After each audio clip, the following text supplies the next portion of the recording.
Assalamualaikum warahmatullahi wabarakatuh. Alhamdulillahi haqqa hamdi, wassalatu wassalamu ala man la nabiyya min ba'di. Allahumma salli ala sayyidina Muhammad wa ala alihi wa ashabi. Amma ba'du. Dewan Hakim yang arif dan bijaksana, hadirin sebangsa dan setanah air yang berbahagia. Peter Ferdinand Drucker, seorang ilmuwan Amerika, mengatakan bahwa entrepreneurship adalah aktivitas yang secara konsisten dilakukan guna mengkonversi ide menjadi kegiatan usaha yang menguntungkan.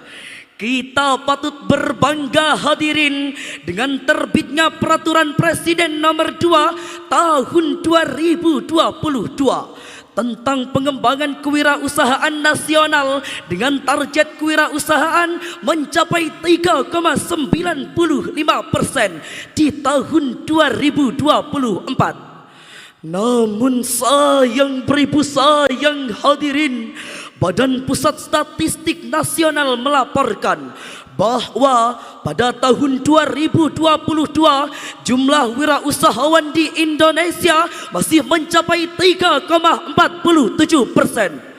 Angka tersebut masih terlampau jauh dengan jumlah wirausahawan di beberapa negara tetangga seperti negara Malaysia yang mencapai 4,74%, bahkan negara Singapura yang mencapai 8,76%. Hal ini diakibatkan oleh meningkatnya angka pengangguran yang disebabkan oleh kemalasan hingga menjadikan masa depan generasi Indonesia hancur tak karuan.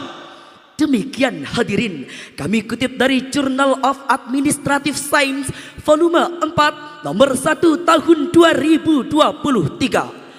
Oleh karena itu hadirin, pada kesempatan yang berbahagia ini, perkenankanlah kami akan menyampaikan sebuah syarah Al-Quran dengan judul Penguatan Entrepreneurship Gen Z untuk meningkatkan perkembangan ekonomi bangsa.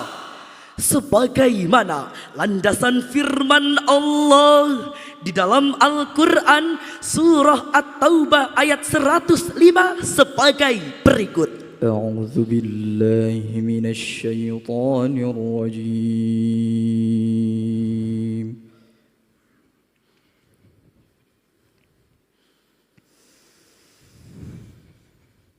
Bismillahirrahmanirrahim.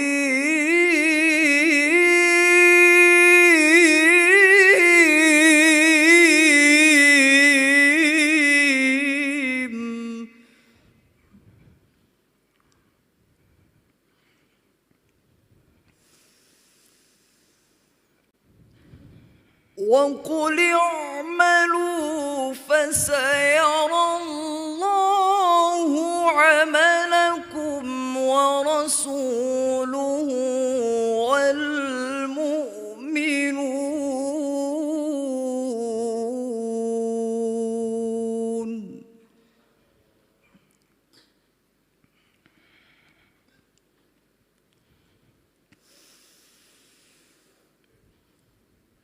وستردون إلى عالم الغيب والشهادة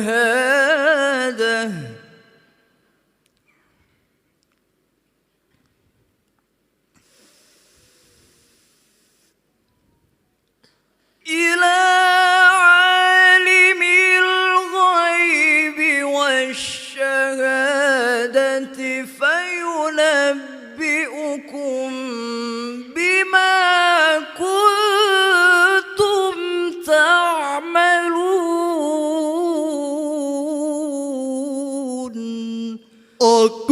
berlindung kepada Allah dari godaan syaitan yang terkutuk dengan menyebut asma Allah yang Maha Pengasih, Maha Penyayang. Katakanlah Muhammad, bekerjalah kamu.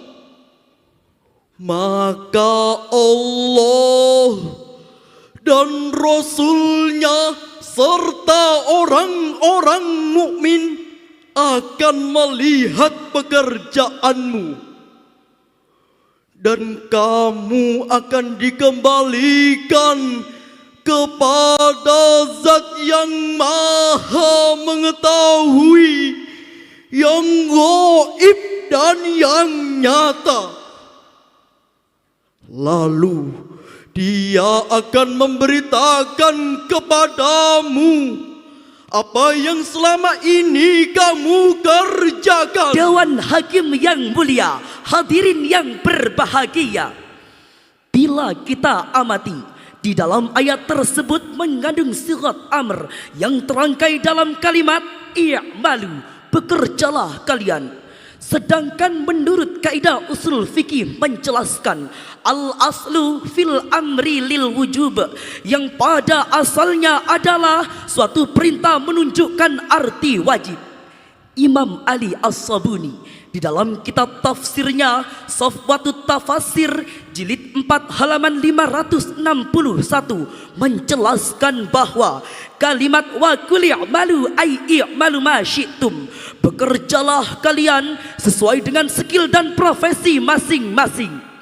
Profesor Dr. Muhammad Quraisihab di dalam kitab tafsirnya Al-Misbah volume 5 halaman 237 sampai dengan halaman 239 menjelaskan bahwa ayat tersebut bermakna sebuah pekerjaan yang dianggap buruk secara zahir belum tentu buruk juga di mata Allah Subhanahu wa taala.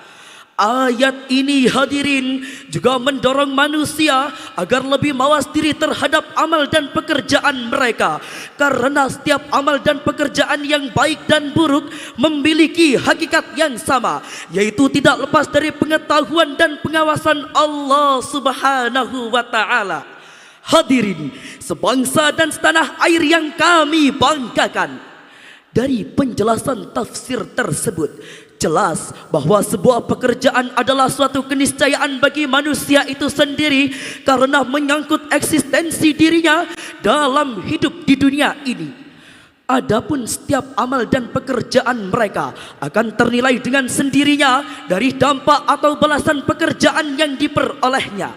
Dengan begitu, semakin jelas bahwa tidak ada larangan atau batasan sedikit pun mengenai entrepreneurship dalam dunia Islam. Republika.com pada tanggal 8 Juli 2022 menulis sebuah cerita inspiratif dari seorang perempuan muda asal kota Malang yang menjadi pengusaha sukses di usia mudanya. Kisahnya dimulai dengan merintis bisnis pertamanya dengan menggunakan pemasaran online sehingga kini menjadikan bisnisnya mendunia. Hal tersebut seharusnya menantang seluruh elemen bangsa agar mengupayakan untuk bisa meningkatkan serta menanamkan jiwa kewirausahaan kepada para generasi muda bangsa Indonesia. Namun yang cukup memprihatinkan hadirin, Badan Pusat Statistik Nasional melaporkan bahwa pada tahun 2022 generasi milenial bangsa menjadi penyumbang angka pengangguran tertinggi dengan jumlah mencapai 2,45 juta orang atau sebesar 30,12% angka pengangguran nasional. Hal tersebut menjadi indikasi bahwa masih banyaknya sumber daya manusia generasi penerus bangsa yang minim pemahaman dan kurangnya kesadaran. Kesehariannya bermalas-malasan, sukanya hanya tiktokan, bahkan tak memikirkan masa depan. Betul hadirin. Oleh karena itu, menjadi seorang entrepreneur tidaklah harus orang-orang yang berpendidikan, Melainkan seseorang yang memiliki kemampuan serta bisa memanfaatkan adanya sebuah kesempatan. Sebagai pijakan selanjutnya, mari kita dengarkan firman Allah di dalam Al-Quran surah Al-Jumu'ah ayat 10 sebagai berikut. فإذا قضيت الصلاة فانتشروا في الأرض وابتغوا من فضل الله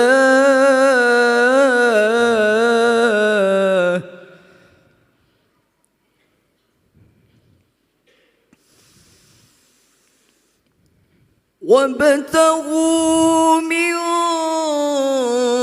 فضل الله واذكروا الله كثيرا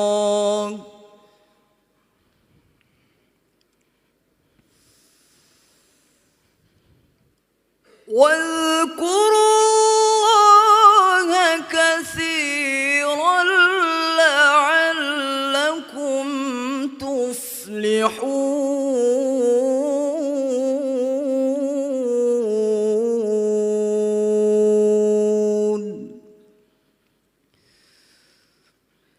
واذكروا الله كثيرا لعلكم تفلحون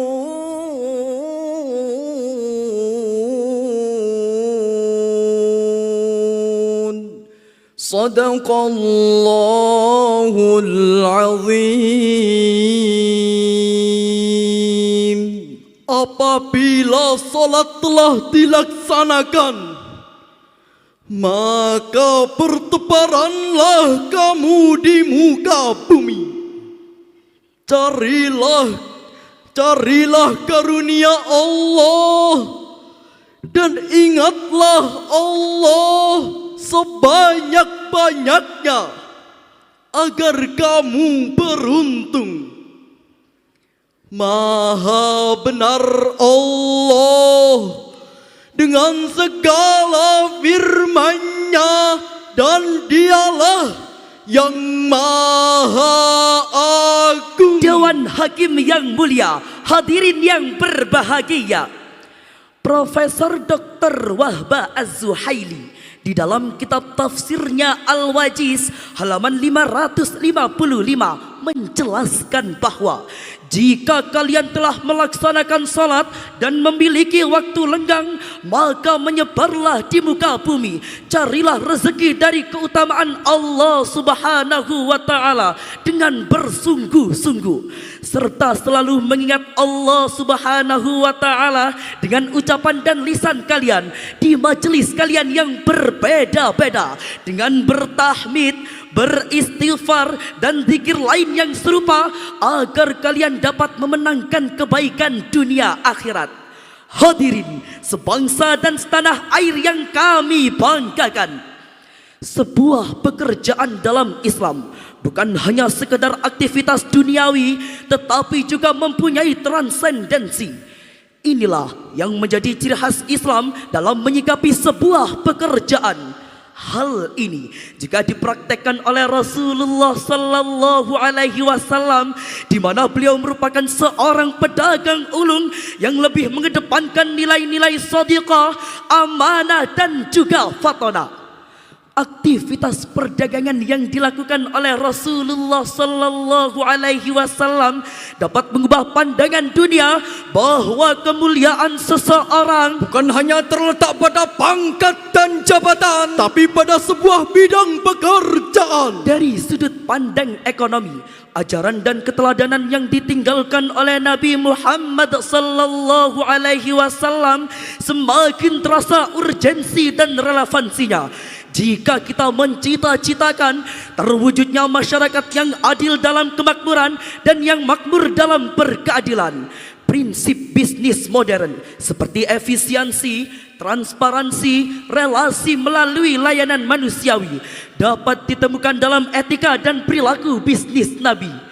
Etika bisnis memegang peranan yang sangat penting jika seseorang atau sekelompok orang memegang peranan yang menentukan nasib bisnis lain atau masyarakat yang lebih luas, dan mereka inilah yang disebut dengan pemimpin atau lapisan kepemimpinan dunia usaha. Sebagaimana Rasulullah sallallahu alaihi wasallam pernah bersabda, Inna Allah Ta'ala yuhibbul abdal mu'min al-muhtarifa. Sesungguhnya Allah mencintai seorang mukmin yang bekerja. Hadis riwayat Imam Baihaqi. hadirin yang berbahagia, al-muhtarifa yang memiliki arti pekerja yang profesional ini, yaitu pekerja yang benar-benar dalam lingkup hubungan yang bersifat horizontal, karena dalam berinteraksi tidak akan lepas dari hubungan sosial. Oleh karena itu, aturan-aturan yang ada harus dipatuhi dan etika dalam bekerja tetap harus dijaga. Hadirin, kita telah menyebut seorang nabi yang sangat mulia, penutup para rasul dan para anbiya. Tak elok rasanya jika kita tidak menyampaikan salam rindu kepada Nabi Muhammad sallallahu alaihi wasallam. Oleh karena itu, mari kita bersolawat bersama-sama. Salatullah,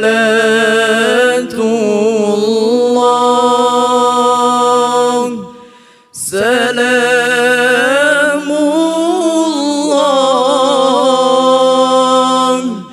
ala Taha Rasulillah.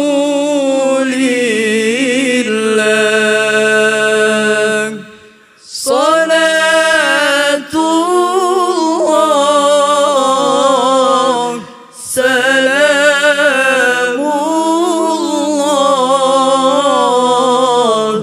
ala Yasin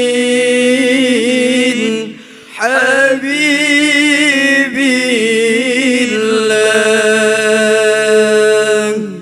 Hadirin, upaya menumbuhkan dan menanamkan jiwa entrepreneurship akhir-akhir ini bukan lagi sekedar untuk dilakukan, tetapi menjadi hal yang wajib untuk dilakukan. Hadirin, dari uraian yang telah kami sampaikan dapat kita tarik dua kesimpulan. Pertama, dalam penguatan entrepreneurship Gen Z, seorang entrepreneur hendaknya memiliki sikap evaluatif terhadap apa saja yang telah ia kerjakan dan apa saja yang telah ia dapatkan. Dan kedua, pembentukan jiwa entrepreneur harus dimulai dengan pondasi keimanan yang kokoh serta harus mampu menyelaraskan antara dimensi horizontal dan vertikal. Hadirin, inilah syarahan yang dapat kami sampaikan. Kurang dan lebihnya mohon dimaafkan. Wallahul muwaffiq ila aqwamit thariq. Tsumma assalamu alaikum warahmatullahi wabarakatuh.